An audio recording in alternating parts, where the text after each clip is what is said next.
datang dari masyarakat. Masyarakat Kabupaten Timur Tengah Selatan akhir-akhir ini, mereka melihat bahwa untuk mencari seorang pemimpin di Kabupaten Timur Tengah Selatan perlu ada orang muda. Maka saya sebagai salah satu orang muda di Kabupaten Timur Tengah Selatan yang sekalipun terikat dengan ASN.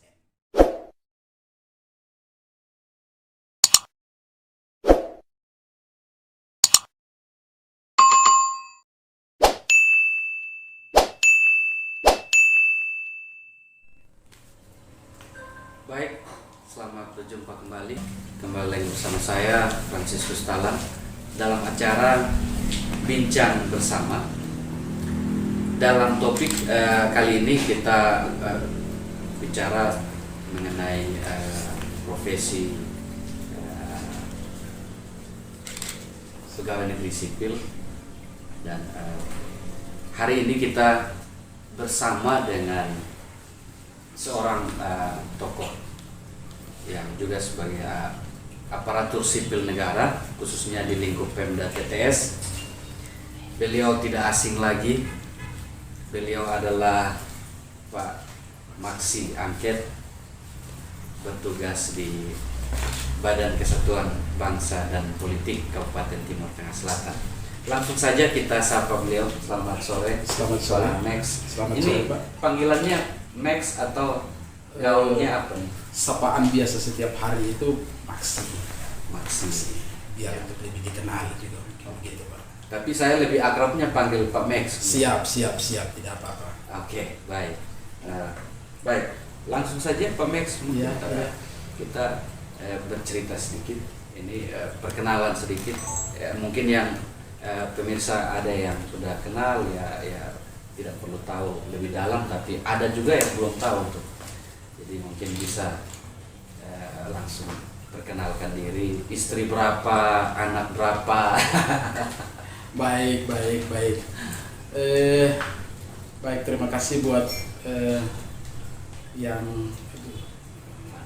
Bapak Frans yang sudah mencoba untuk bertanya kepada saya untuk saya mencoba menjawab. Salah satu yang perlu saya akan ini, saya memperkenalkan nama saya. Nama saya Maksi Angket, sapaan setiap hari dipanggil Maksi. Saya beristri 1, beranak 4. Sementara ini bertugas di pemerintah daerah Kabupaten Timur Tengah Selatan di Badan Kesatuan Bangsa dan Politik Kabupaten Timur Tengah Selatan. Jabatannya apa tuh? Jabatan sementara saya di bidang komunitas intelijen daerah. Saya bertugas di situ. Berarti apa istilah mata dan kupingnya Pemda? Gitu? Saya sebagai mata dan telinga pemerintah daerah Kabupaten Tengah Selatan Luar biasa. semenjak 2017 hingga dengan saat ini. Artinya bahwa Pak Max sendiri punya latar belakang pendidikan intelijen kah, atau pernah ikut kursus kah, atau? Baik, saya lulus pegawai negeri sesuai dengan Permendagri nomor 5 2010. Tahun 2012 saya diangkat menjadi pegawai negeri sipil, dan tahun 2017 saya dipercaya oleh pemerintah daerah Kabupaten Timur Tengah Selatan untuk mengikuti diklat intelijen di Badan Intelijen Strategis di Bais TNI yang ada di Bogor. 2017 saya mencoba untuk ada di sana dan saya mengikuti diklat pendidikan selama 6 bulan di Bais, dan sampai dengan saat ini saya sudah kembali di TTS, dan saya bertugas di Badan Kesatuan Bangsa dan Politik di bidang komunitas intelijen daerah. Saya meliputi Kabupaten Timur Tengah Selatan, Kabupaten Timur Tengah Utara, Melaka, dan Belu. Untuk sementara melingkupi berapa? 3 kabupaten? Iya, 4 kabupaten termasuk Kabupaten Timur Tengah Selatan. Baik, Pak Max. Nah, kalau kita bicara soal ASN ini agak sedikit kaku dengan aturan, atau lebih dituntut untuk berpenampilan yang elegan, yang sopan, yang Nah, saya lihat Pak Max ini penampilannya cukup ya lumayan beda dari ASN lain di TTS. Baik Bapak, terima kasih. Saya jadi supaya diketahui oleh kita semua juga bahwa di Kodim ada Intel Kodim, di Polres ada Intel Polres, di Kejaksaan bahkan ada di pengadilan, bahkan di pemerintah daerah pun juga ada, dan saya orangnya. Oh iya. Artinya bahwa penampilan ini penampilan seorang intelijen. Basic kami sebagai seorang intelijen. Baiklah, baik. Berarti memang dikhususkan. Siap. Pak Max sendiri tidak harus penampilan yang selayaknya ASN yang lain, yang rapi, yang sopan. Betul. Ya. Itu memang betul. Dan memang supaya diketahui oleh kita semua juga bahwa memang penampilan kami sudah harus begitu. Harus begitu. Kami selalu ada di mana-mana. Ya. Kami selalu ada di mana-mana. Baik. Pak Max, mungkin bisa berbagi sedikit cerita. Ya. Kalau kita ada di dunia intelijen ini kan jalurnya agak sedikit berbeda tuh. Ya. Adakah tantangan misalnya alami hal perlakuan yang kasar kah, atau dalam hal ini misalkan diteror kah, karena kan profesinya kan sebagai intel, sebagai mata-mata nih, spionase nih. Siap, ya. Jadi kalau ketemu misalnya ada orang yang tidak suka, otomatis kan ada perlakuan yang frontal gitu. Ada tidak, Pak? Jadi kami orang intelijen itu kita mengantisipasi dini sebelum akan terjadi sebuah persoalan. Itu misalkan seperti apa yang tadi ditanyakan, itu memang benar, dan saya harus mengakui itu bahwa kami orang intelijen itu, kami keluar dari rumah sudah dianggap mati. Oh gitu ya, tapi ini puji Tuhan, kebetulan kan saya diminta untuk mencoba menjelaskan, tapi sesungguhnya ini tidak boleh saya menjelaskan, namun saya harus menyatakan bahwa kami berangkat dari rumah saja sudah dianggap mati, hilang pun tidak dicari, hilang pun kami tidak akan dicari. Toh kami memberikan informasi yang tidak memuaskan kepada pimpinan, kami tetap akan diobok-obok, kami tetap dicaci maki. Tapi itulah tugas kami sebagai seorang intelijen. Kami harus ada di mana-mana. Kami tidak perlu harus diperintah kapan saja, karena kami sudah harus, contoh Kabupaten Timur Tengah Selatan, kami mengelilingi 32 kabupaten dan sekian kecamatan dan sekian 200 sekian desa yang ada di Kabupaten Timur Tengah Selatan.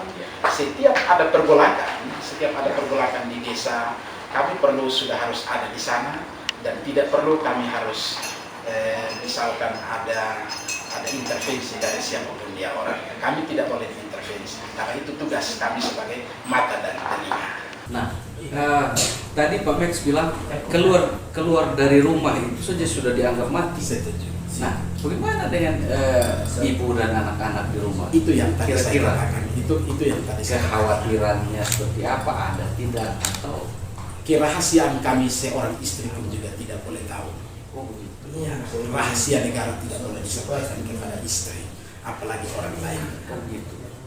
Ini sekedar gambaran untuk supaya diketahui bahwa tugas kami tidak boleh diketahui oleh istri sekalipun. Baik.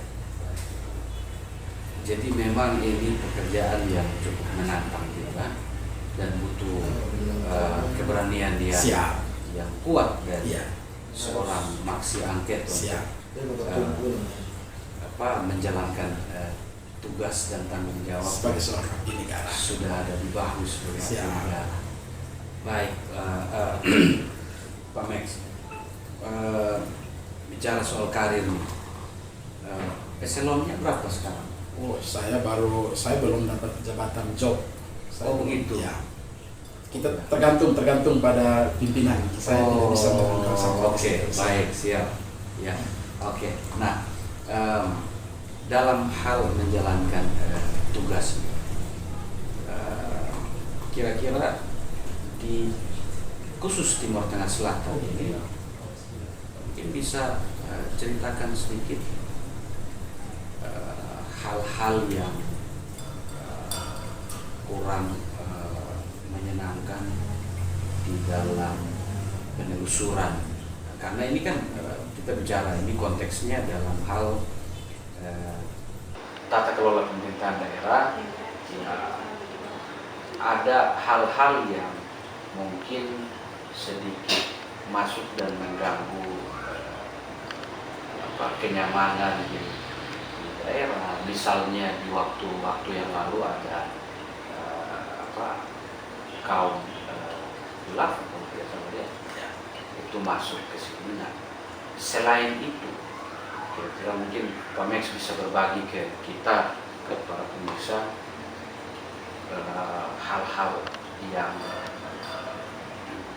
hal-hal dari luar yang masuk untuk kemungkinan bisa merusak tatanan budaya masyarakat Timur Tengah Selatan.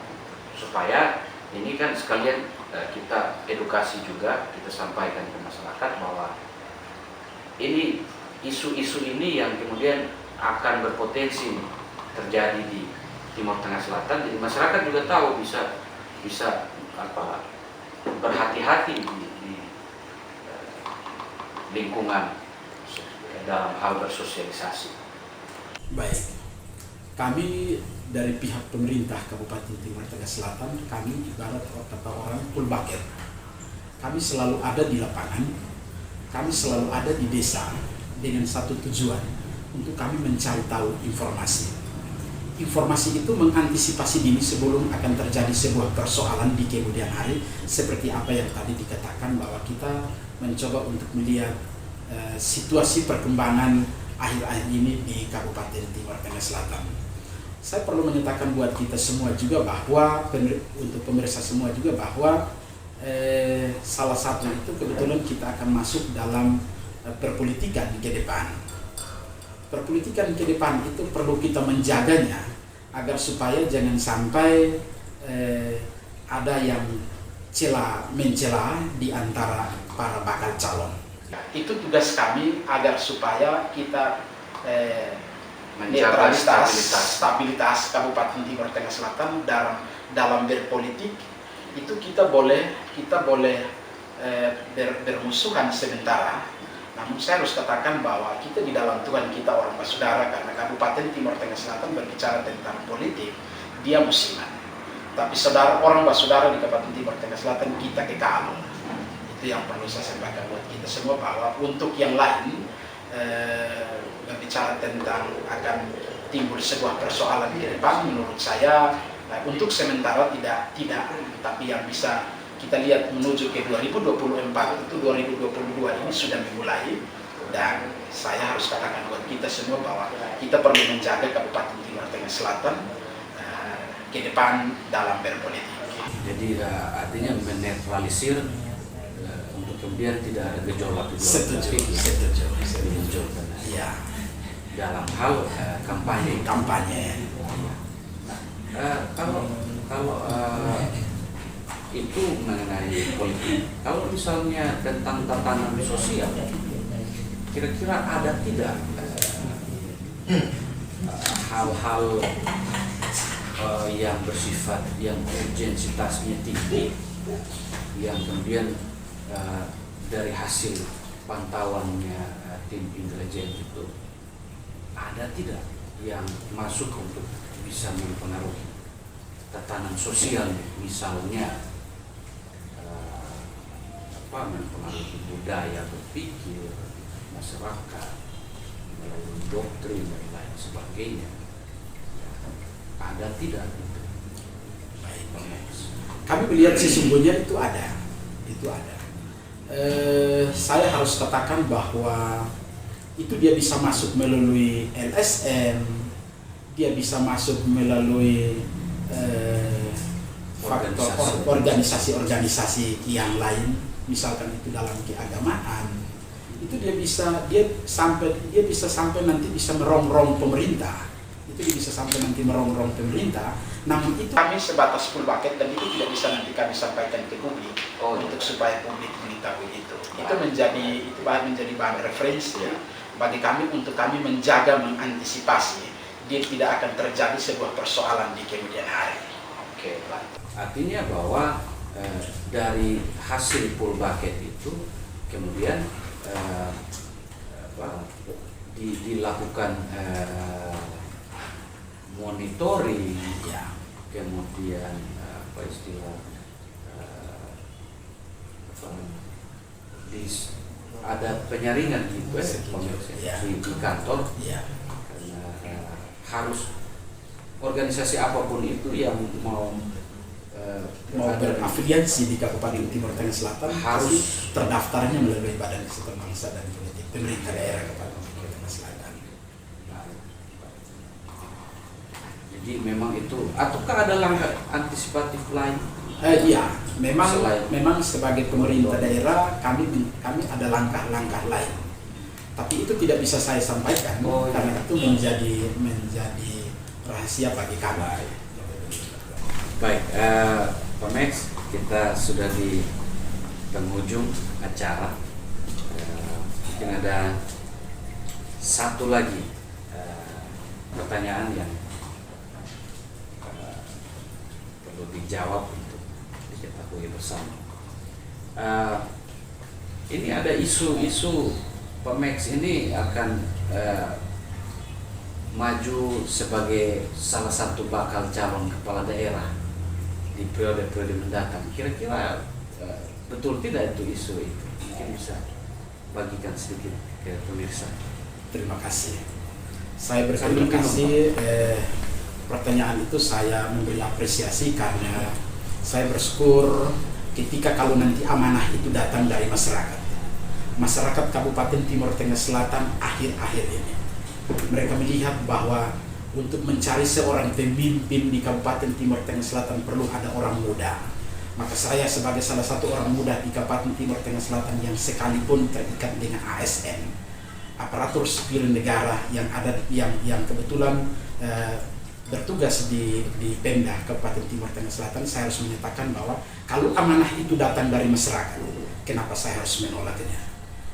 Saya siap untuk bersama masyarakat demi membangun Kabupaten Timur Tengah Selatan ke depan yang lebih baik. Untuk sementara. Artinya kan itu salah satu niat baik Max dalam hal politik di daerah. Kita pada dasarnya kan semua punya hak politik yang sama, hak memilih, hak dipilih. Jadi tentu masyarakat luas, para pemirsa, khususnya masyarakat Timur Tengah Selatan saat ini bisa mendapatkan salah satu referensi untuk kemudian nanti di hajatan politik tiba waktunya bisa menentukan pilihan-pilihan politiknya itu berdasarkan analisa, karena memang kita tahu sendiri bahwa budaya politik kita masih tradisional, masih primitif, jadi butuh pendekatan, butuh sosialisasi yang lebih kuat lagi untuk kemudian kita merubah, bisa mempercayai tokoh-tokoh muda yang punya visi yang kuat, punya misi yang baik untuk Kabupaten Timur Tengah Selatan. Oke, baik Pak Max, kita sama-sama mendoakan kalau memang Tuhan berkehendak dan masyarakat pun mau untuk Pak Max maju sebagai bakal calon kepala daerah, kita Terima kasih. sama-sama beri dukungan. Nah, yang terakhir Pak Max,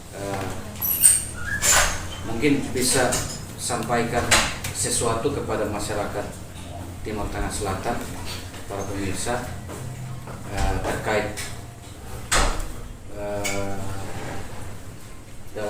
dalam hal ini pengkhususan status Pak Max sebagai intelijen di Timur Tengah Selatan. Kira-kira pesan apa yang mau disampaikan untuk kemudian masyarakat bisa ada langkah-langkah antisipatif secara personal di rumah masing-masing atau di dalam lingkungan sosial Silakan bisa sampaikan. Baik, terima kasih yang kami hormati dan khususnya kepada para pemirsa, para pendengar di mana saja berada. Perlu saya sampaikan buat kita semua, lebih terkhususnya yang ada di Kabupaten Timur Tengah Selatan, agar kita sama-sama menjaga lingkungan kita mulai dari tingkat RT, RT, RK, dusun hingga tingkat desa, bahkan sampai di tingkat kecamatan dan kabupaten. Kita mengantisipasi salah satu itu karena kita Kabupaten Timur Tengah Selatan sekalipun tidak berbatasan langsung dengan negara tetangga, dalam hal ini Timor Leste, namun mungkin ada di Australia, tapi kita berdekatan juga. Karena akhir-akhir ini kalau nanti masyarakat melihat ada yang dicurigai, contoh perjudian di Kabupaten Timur Tengah Selatan ini juga marak, maka saya perlu menyampaikan bahwa ketika orang itu dicurigai, tolong nanti dilaporkan kepada pihak-pihak yang berwajib. Itu supaya nanti kita sama-sama mengantisipasi dini. Karena Kabupaten Timur Tengah Selatan akhir-akhir ini kita kebetulan juga berdekatan dengan negara tetangga, itu yang perlu supaya kita melihat orang yang ada di daerah kita ketika mencurigai, perlu kita melaporkan. Kalau di desa, kita melaporkan kepada pihak RT sampai dengan mungkin tingkat desa. Saya untuk sementara. Oke. Baik, terima kasih banyak. Terima kasih untuk waktunya. Ya, terima kasih. Kita akan jumpa lagi di kesempatan yang mendatang. Baik, pemirsa, terima kasih banyak untuk waktunya. Terima kasih, dan perlu diketahui bahwa sebagai masyarakat sipil perlu saling mengingatkan untuk tetap siaga dalam hal menjaga tatanan sosial di masyarakat, khususnya Timur Tengah Selatan, sehingga tidak dirusak oleh pihak luar. Baik, jadi sekian dan terima kasih, sampai berjumpa lagi.